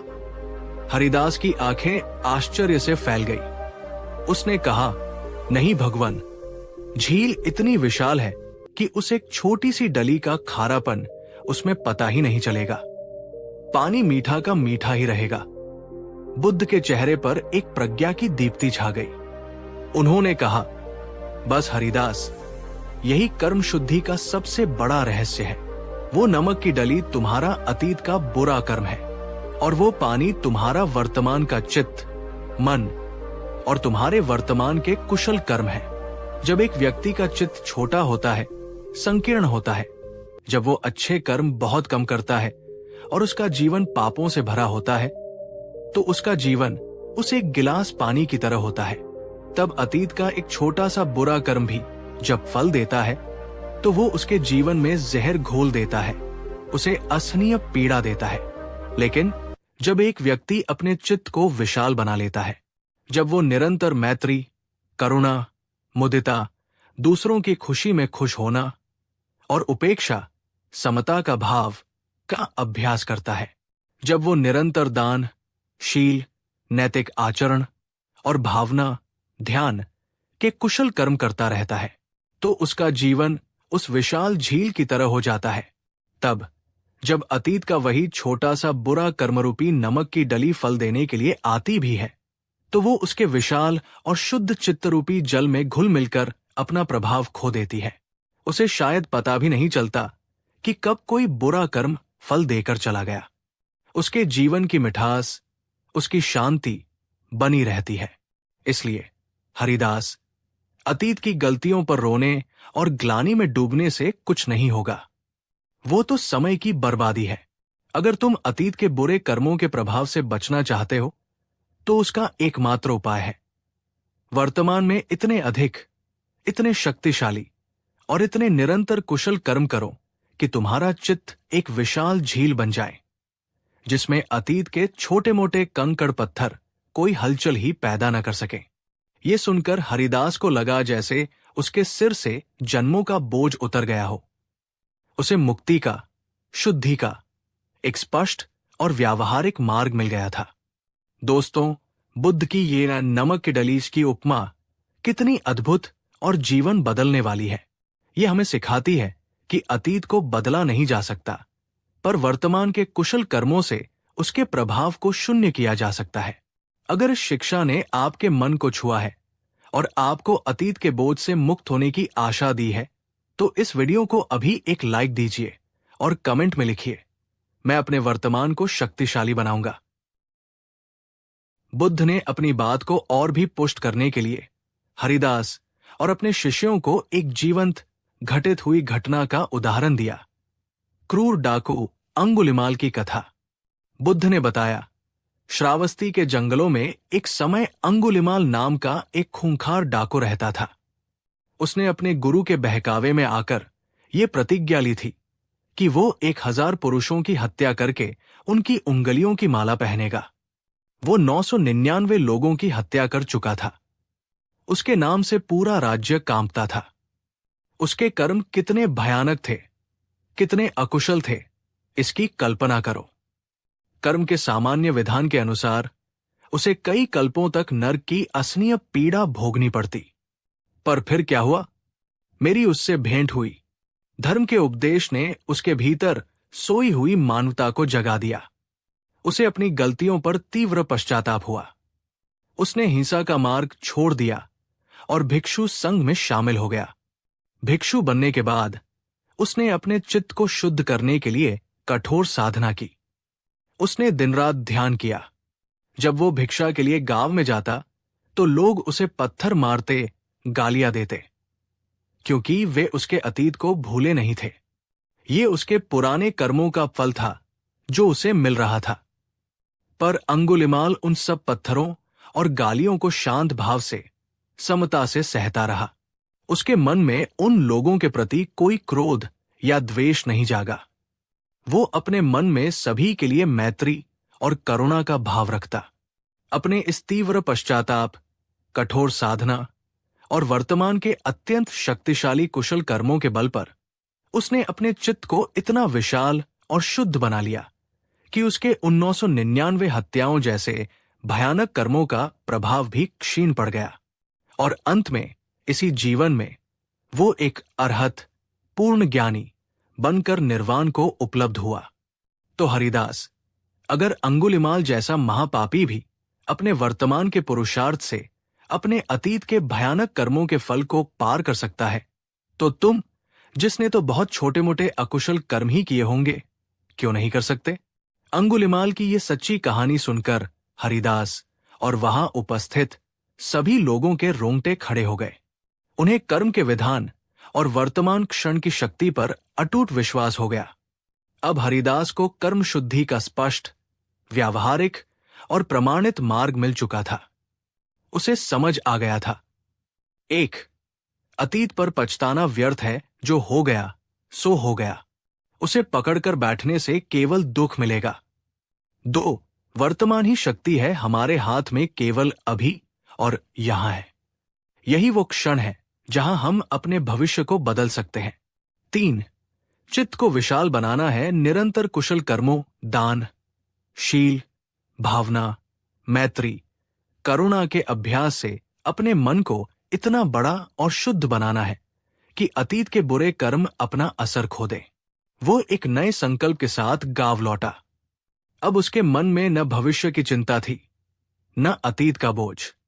उसका पूरा ध्यान अपने वर्तमान क्षण के कर्म पर केंद्रित हो गया। उसने धनपाल को भी मन ही मन क्षमा कर दिया, ये समझकर कि वह भी अपने अकुशल कर्मों के कारण दुख भोग रहा है। उसका जीवन अब केवल कर्म नहीं, बल्कि एक कर्मयोग बन गया था, जहां हर क्रिया शुद्धि और मुक्ति का साधन थी। तो मेरे प्यारे साथियों, आज हमने कर्म के एक और अत्यंत गहरे और आशावादी रहस्य को समझा। बुद्ध हमें ये नहीं सिखाते कि हम अपने अतीत के कैदी हैं। वे हमें सिखाते हैं कि हमारे पास वर्तमान क्षण की अद्भुत शक्ति है, जिससे हम अपने अतीत के प्रभाव को भी बदल सकते हैं। आज का सबसे बड़ा सबक, अतीत की गलतियों पर रो मत। वर्तमान में अपने चित्त को कुशल कर्मों की झील से इतना विशाल बना लो कि अतीत के बुरे कर्म रूपी नमक की डलिया उसमें बेअसर हो जाए। ये आशा का, रूपांतरण का और आत्म सुधार का मार्ग है। लेकिन यात्रा अभी भी समाप्त नहीं हुई है। हमने कर्म को समझ लिया, नियत को समझ लिया और कर्म शुद्धि के मार्ग को भी समझ लिया। पर इस सब का अंतिम लक्ष्य क्या है? क्या कर्म का अंतिम उद्देश्य केवल सुख पाना और दुख से बचना है, या इससे भी परे कुछ है? क्या कर्मों के इस चक्र से पूरी तरह से बाहर निकलने का भी कोई रास्ता है? इन परम प्रश्नों का उत्तर हम जानेंगे अपनी इस श्रृंखला के चौथे और अंतिम एपिसोड में, जिसका शीर्षक है कर्मों के पार। बुद्ध ने बताया कर्म बंधन से मुक्ति, निर्वाण का अंतिम मार्ग। पिछले 3 पड़ावों की यात्रा में हमने भगवान बुद्ध के दिखाए मार्ग पर चलते हुए भाग्य के भ्रम को तोड़ा और कर्म के अटल विधान को समझा। हमने जाना कि हमारी नियत ही हमारे कर्मों की दिशा और फल तय करती है, और हमने ये भी सीखा कि वर्तमान के कुशल कर्मों की शक्ति से हम अपने अतीत के बुरे कर्मों के प्रभाव को भी क्षीण कर सकते हैं। अब तक की हमारी यात्रा बेहतर कर्म करने और बेहतर फल पाने पर केंद्रित रही है। ये हमें एक बेहतर, सुखी और नैतिक सांसारिक जीवन जीने का मार्ग दिखाती है। लेकिन क्या यही यात्रा का अंत है? क्या जीवन का परम उद्देश्य केवल अच्छे कर्म करके सुख भोगना और बुरे कर्मों से बचकर दुख से दूर रहना ही है? जरा सोचिए, चाहे कर्म अच्छे हो या बुरे, दोनों ही हमें एक फल से, एक परिणाम से, एक बंधन से तो बांधते ही हैं। अच्छे कर्म सोने की जंजीर है और बुरे कर्म लोहे की है, तो दोनों ही जंजीरें जो हमें जन्म मृत्यु के इस चक्र, संसार में बार बार घुमाती रहती है। तो क्या कोई ऐसा मार्ग भी है जो हमें इन दोनों ही जंजीरों से मुक्त कर दे? क्या कर्मों के इस खेल से, इस चक्र से पूरी तरह से बाहर निकलने का भी कोई रास्ता है? जी हां, है। और वही बुद्ध की शिक्षा का सर्वोच्च शिखर है, उनका अंतिम और परम उपदेश है। आज इस अंतिम एपिसोड में हम जानेंगे कि कर्म का अंतिम लक्ष्य केवल कुशल कर्म करना नहीं, बल्कि कर्म बंधन से ही मुक्ति पा लेना है। हम समझेंगे कि निर्वाण क्या है और कैसे बुद्ध ने हमें कर्म करते हुए भी कर्मों के फल से अलिप्त रहने की कला सिखाई। आज की कहानी हरिदास को उसकी यात्रा के अंतिम शिखर पर ले जाएगी, जहां वो केवल एक सफल किसान ही नहीं, बल्कि एक प्रज्ञावान साधक बन जाएगा। ये एपिसोड इस पूरी श्रृंखला का सार है, जो आपको जीवन के परम लक्ष्य की एक झलक दे सकता है। इसलिए मैं आपसे अनुरोध करता हूं कि अपने मन को पूरी तरह से शांत और एकाग्र करके इस अंतिम रहस्य को समझने का प्रयास करें। तो चलिए, कर्म के इस महासागर को पार करके उस पार के किनारे यानी निर्वाण को समझने की इस परम यात्रा पर आगे बढ़ते हैं। बुद्ध से कर्म शुद्धि का मार्ग जानकर लौटने के बाद हरिदास के जीवन में एक अभूतपूर्व रूपांतरण आया। उसने अपने वर्तमान को कुशल कर्मों की एक विशाल झील बना लिया था, जिसमें अतीत के बुरे कर्मों का खारापन अब कोई मायने नहीं रखता था। कई वर्ष बीत गए। हरिदास अब गांव का सबसे सफल और सम्मानित व्यक्ति बन चुका था। उसकी मेहनत और सही नियत ने उसे भौतिक समृद्धि तो दी ही थी, पर उससे भी बढ़कर उसे एक गहरी मानसिक शांति और संतोष प्रदान किया था।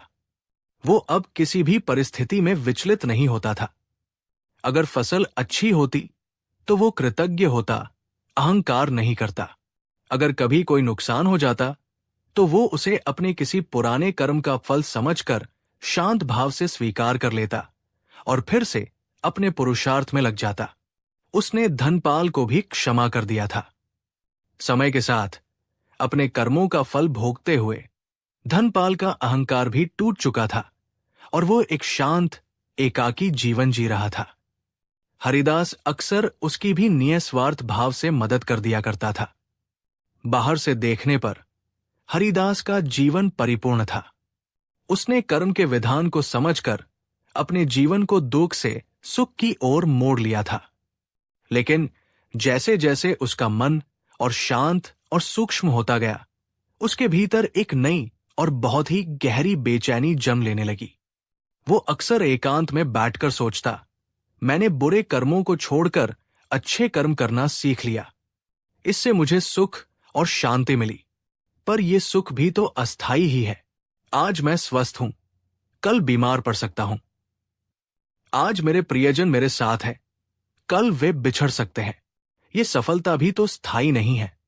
ये सब कुछ, ये सुख भी अनित्य है, बदलने वाला है। मैं अच्छे कर्म करता हूं ताकि मुझे भविष्य में अच्छा फल मिले, पर यह फल की आशा भी तो एक बंधन ही है। मैं सुख के फलों से भी बंधा हुआ हूं। जब तक ये मैं और मेरा फल का भाव है, तब तक क्या सच्ची और स्थायी शांति मिल सकती है? ये जन्म मृत्यु का चक्र, ये कर्म करने और फल भोगने का अंतहीन सिलसिला, क्या इसका कोई अंत नहीं है? क्या कोई ऐसी अवस्था है जो सुख और दुख, अच्छा और बुरा, पाना और खोना, इन सबसे परे हो? ये प्रश्न अब उसे रात दिन मथने लगा था। वो कर्म के खेल को जीत तो गया था, पर अब वो इस खेल से ही बाहर निकलना चाहता था। इसी परम जिज्ञासा को शांत करने के लिए वो अपने जीवन में चौथी और अंतिम बार बुद्ध की शरण में जाने के लिए निकल पड़ा। दोस्तों, हरिदास की ये बेचैनी एक साधारण सांसारिक व्यक्ति की नहीं, बल्कि एक गहरे साधक की बेचैनी है। क्या आपने भी कभी अपने जीवन के सबसे सुखद क्षणों में ये महसूस किया है कि ये सब भी अस्थायी है और सच्ची शांति शायद इससे भी परे कुछ है? क्या आपके मन में भी कभी अस्तित्व के इन गहरे प्रश्नों ने दस्तक दी है? कमेंट्स में हाँ या नहीं में अपना अनुभव बताएं। हरिदास जब इस बार बुद्ध के पास पहुंचा तो वो कोई सांसारिक समस्या लेकर नहीं आया था। उसकी आंखों में एक गहरी आध्यात्मिक प्यास थी। उसने बुद्ध को प्रणाम किया और कहा, भगवन, आपकी कृपा से मैंने कर्म के विधान को समझा और अपने जीवन को दुखों से निकालकर सुख और शांति की ओर मोड़ा। मैं आपका अनंत आभारी हूं। पर भगवन, अब मेरा मन इससे आगे की सच्चाई जानना चाहता है। मैंने पाया है कि सुख भी अनित्य है और दुख भी। अच्छे कर्म का फल भी बंधन है और बुरे कर्म का फल भी। जब तक मैं इस कर्म और फल के चक्र में घूम रहा हूं, तब तक परम शांति, परम मुक्ति कैसे संभव है? भगवन, कृपा करके मुझे कर्मों के इस चक्र से पूरी तरह से बाहर निकलने का मार्ग बताएं। मुझे उस अवस्था के बारे में बताएं जो पाने और खोने, सुख और दुख से परे है। हरिदास के इस प्रश्न को सुनकर बुद्ध के चेहरे पर एक अत्यंत प्रसन्न और कोमल भाव आया।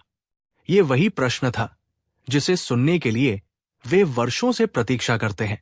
ये एक मुमुक्षु, मुक्ति का इच्छुक का प्रश्न था। उन्होंने हरिदास से कहा, साधु, हरिदास, साधु, तुम्हारा प्रश्न उत्तम है।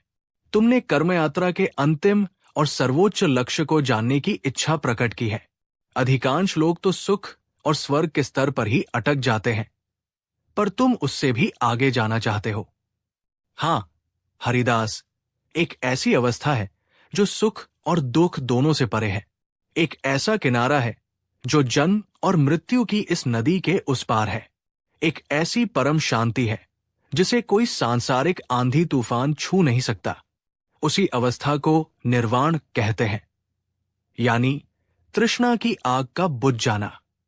और कर्मों के बंधन से मुक्त होकर निर्वाण को पाने का जो मार्ग है, वो कर्मयोग से भी आगे अकर्म, नॉन एक्शन की अवस्था में ले जाता है। ये सुनकर हरिदास और वहां उपस्थित भिक्षु और भी एकाग्र हो गए। अकर्म का क्या अर्थ हो सकता है? क्या इसका अर्थ है कि हमें कर्म करना ही छोड़ देना चाहिए? बुद्ध ने हरिदास के मन में उठ रहे प्रश्न को समझते हुए कहा, अकर्म का अर्थ कर्म का त्याग नहीं है हरिदास, क्योंकि जब तक ये शरीर है तब तक कर्म तो होगा ही। सांस लेना भी एक कर्म है। अकर्म का अर्थ है कर्ता भाव का त्याग। इसका अर्थ है कर्म तो करना, पर यह भाव छोड़ देना कि मैं कर्म कर रहा हूं। फल की आशा तो छोड़ ही दो, कर्म करने वाले मैं के अहंकार को भी छोड़ दो। जब तुम इस भाव से कर्म करते हो तो कर्म तो होता है, पर वो तुम्हें बांधता नहीं। वो कोई नया कर्म बीज नहीं बनाता। बुद्ध ने इसे एक सुंदर उपमा से समझाया। हरिदास, क्या तुमने कमल का फूल देखा है? वो कीचड़ में ही जन्म लेता है, पानी में ही रहता है, पर न तो कीचड़ उसे गंदा कर पाता है और न ही पानी की बूंदें उसकी पंखुड़ियों पर ठहरती है। वो कीचड़ और पानी में रहते हुए भी उनसे पूरी तरह से अलिप्त, निर्लेप रहता है। ठीक इसी प्रकार निर्वाण के मार्ग पर चलने वाले साधक को इस संसार में रहना है, अपने सभी कर्तव्य कर्म करने हैं, पर कमल के फूल की तरह अलिप्त रहना है। उसे कर्म तो करने हैं, पर कर्म के फल और मैं करता हूं के भाव से चिपकना नहीं है। हरिदास ने पूछा, पर भगवन, ये अवस्था आएगी कैसे? ये कर्ता भाव कैसे छूटेगा? बुद्ध ने उत्तर दिया, इसका एकमात्र उपाय है साक्षी भाव का विकास, यानी विपश्यना, माइंडफुलनेस। जब तुम कोई भी कर्म करो तो उसे पूरी जागरूकता, पूरे होश के साथ करो। जब तुम खेत में हल चला रहे हो तो तुम्हारा पूरा ध्यान हल चलाने की क्रिया पर हो, तुम्हारे शरीर की हर हरकत पर, तुम्हारी हर सांस पर। उस समय भविष्य के फल के बारे में मत सोचो, नहीं अतीत की किसी बात के बारे में। बस उस कर्म के प्रति पूरी तरह से सजग और उपस्थित रहो। जब तुम भोजन कर रहे हो तो तुम्हारा पूरा ध्यान भोजन के हर कौर पर, उसके स्वाद पर, उसे चबाने की क्रिया पर हो। जब तुम्हारे मन में कोई विचार उठे, चाहे अच्छा या बुरा, तो उसे बस देखो एक साक्षी की तरह, जैसे तुम आकाश में तैरते बादलों को देख रहे हो। उस विचार से जुड़ो मत, उसका विश्लेषण मत करो, उसे दबाओ मत। बस उसे देखो और वो अपने आप आकर चला जाएगा। जब तुम निरंतर इस साक्षी भाव का, इस जागरूकता का अभ्यास करते हो, तो धीरे धीरे तुम्हें ये बोध होने लगता है कि तुम ये शरीर नहीं हो, तुम ये मन नहीं हो, तुम इन विचारों और भावनाओं के कर्ता नहीं हो। तुम तो इन सब के प्रति जागरूक रहने वाली शुद्ध चेतना यानी साक्षी हो।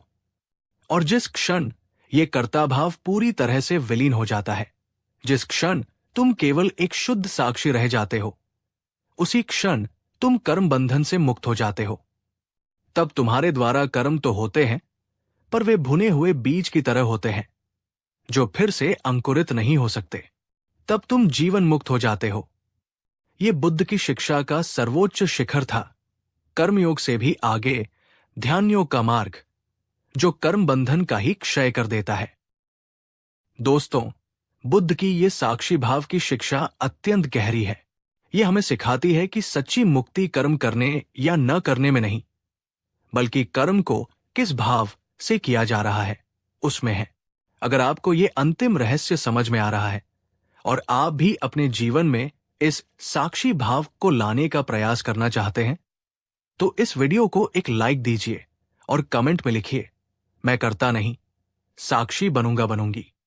बुद्ध से ये परम ज्ञान पाकर हरिदास की सारी बेचैनी, सारी आध्यात्मिक प्यास शांत हो गई। उसे अपना अंतिम लक्ष्य और उस तक पहुंचने का स्पष्ट मार्ग मिल गया था। अब वो केवल एक कुशल कर्मयोगी नहीं, बल्कि एक गंभीर ध्यान योगी बन गया। उसने अपने सांसारिक कर्तव्यों को नहीं छोड़ा। वो अब भी खेती करता, परिवार की देखभाल करता और समाज की सेवा करता रहा। पर अब उसके कर्म करने का ढंग पूरी तरह से बदल गया था। वो हर काम को पूरी जागरूकता और साक्षी भाव से करता। उसके लिए अब कोई काम छोटा या बड़ा नहीं था। हर काम ध्यान का एक अवसर था। वो कर्म करता, पर उसके परिणाम से पूरी तरह अनासक्त रहता। सफलता उसे अहंकार नहीं देती थी और असफलता उसे दुख नहीं देती थी। वो सुख और दुख, मान और अपमान, लाभ और हानि, इन सभी द्वंद्वों में समता का भाव रखने लगा। उसका जीवन कमल के फूल की तरह हो गया था। वो संसार में था, पर संसार अब उसके भीतर नहीं था। धीरे धीरे निरंतर अभ्यास से उसका कर्ता भाव पूरी तरह से क्षीण हो गया। वो जीवन मुक्त की अवस्था को प्राप्त हुआ। उसने कर्मों के चक्र को भेद दिया था और परम शांति यानी निर्वाण को इसी जीवन में अनुभव कर लिया था। हरिदास की ये यात्रा एक भाग्य के मारे निराश किसान से शुरू होकर एक जीवन मुक्त प्रज्ञावान संत पर समाप्त हुई। ये यात्रा हमें से हर एक के लिए एक प्रेरणा है। ये दिखाती है कि अगर सही समझ और सही प्रयास हो, तो कोई भी साधारण मनुष्य असाधारण आध्यात्मिक ऊंचाइयों को छू सकता है। तो मेरे प्यारे साथियों, आज हमारी कर्म का विधान की ये 4 भाग की यात्रा अपने समापन पर है। आइए एक बार हम इस पूरी यात्रा के सार को दोहराएं। पहले एपिसोड में हमने सीखा भाग्य एक भ्रम है, कर्म ही परम सत्य है। हम अपने भविष्य के निर्माता स्वयं हैं। दूसरे एपिसोड में हमने जाना कर्म का फल क्रिया से नहीं, हमारी नियत और चेतना से तय होता है। एक शुद्ध नियत से किया गया छोटा कर्म भी महान है। तीसरे एपिसोड में हमने समझा अतीत की गलतियों पर रोने की जरूरत नहीं। वर्तमान के शक्तिशाली कुशल कर्मों से हम अपने अतीत के बुरे कर्मों के प्रभाव को भी लगभग शून्य कर सकते हैं। और आज चौथे एपिसोड में हमने परम सत्य को जाना, जीवन का अंतिम लक्ष्य केवल अच्छे कर्म करके सुख पाना नहीं, बल्कि साक्षी भाव के अभ्यास से कर्ता भाव को विलीन करके कर्म बंधन से ही मुक्त हो जाना, यानी निर्वाण को पाना है। यह है कर्म का संपूर्ण विज्ञान, जैसा बुद्ध ने हमें समझाया। ये हमें एक बेहतर इंसान भी बनाता है और हमें परम मुक्ति का मार्ग भी दिखाता है। अब ये हम पर निर्भर करता है कि हम इस ज्ञान को अपने जीवन में कितना उतारते हैं। हम चाहें तो हरिदास की तरह अपनी यात्रा के पहले पड़ाव पर रहकर एक सुखी सांसारिक जीवन जी सकते हैं, या हम उसकी तरह ही अपनी यात्रा को अंतिम शिखर तक ले जाने का पुरुषार्थ भी कर सकते हैं। मार्ग स्पष्ट है, चुनाव हमारा है। इस पूरी ज्ञान यात्रा में मेरा साथ देने के लिए मैं आपका हृदय से आभारी हूं। मुझे उम्मीद है कि इस श्रृंखला ने आपके मन में कर्म और जीवन के प्रति एक नई, गहरी और सकारात्मक समझ पैदा की होगी। अगर इस श्रृंखला के किसी भी एक विचार ने आपके जीवन को छुआ है, आपको कोई नई दिशा दी है, तो अपना प्यार और समर्थन दिखाने के लिए इस अंतिम वीडियो को भी लाइक करें, ताकि ये अमूल्य ज्ञान अधिक से अधिक लोगों तक पहुंच सके और उनके जीवन में भी प्रकाश ला सके। और हाँ, अगर आपने अभी तक हमारे चैनल को सब्सक्राइब नहीं किया है, तो कृपया अभी कर लें, ताकि हम भविष्य में भी ऐसी ही गहरी और जीवन बदलने वाली यात्राओं पर साथ साथ चल सकें। मिलते हैं एक नई श्रृंखला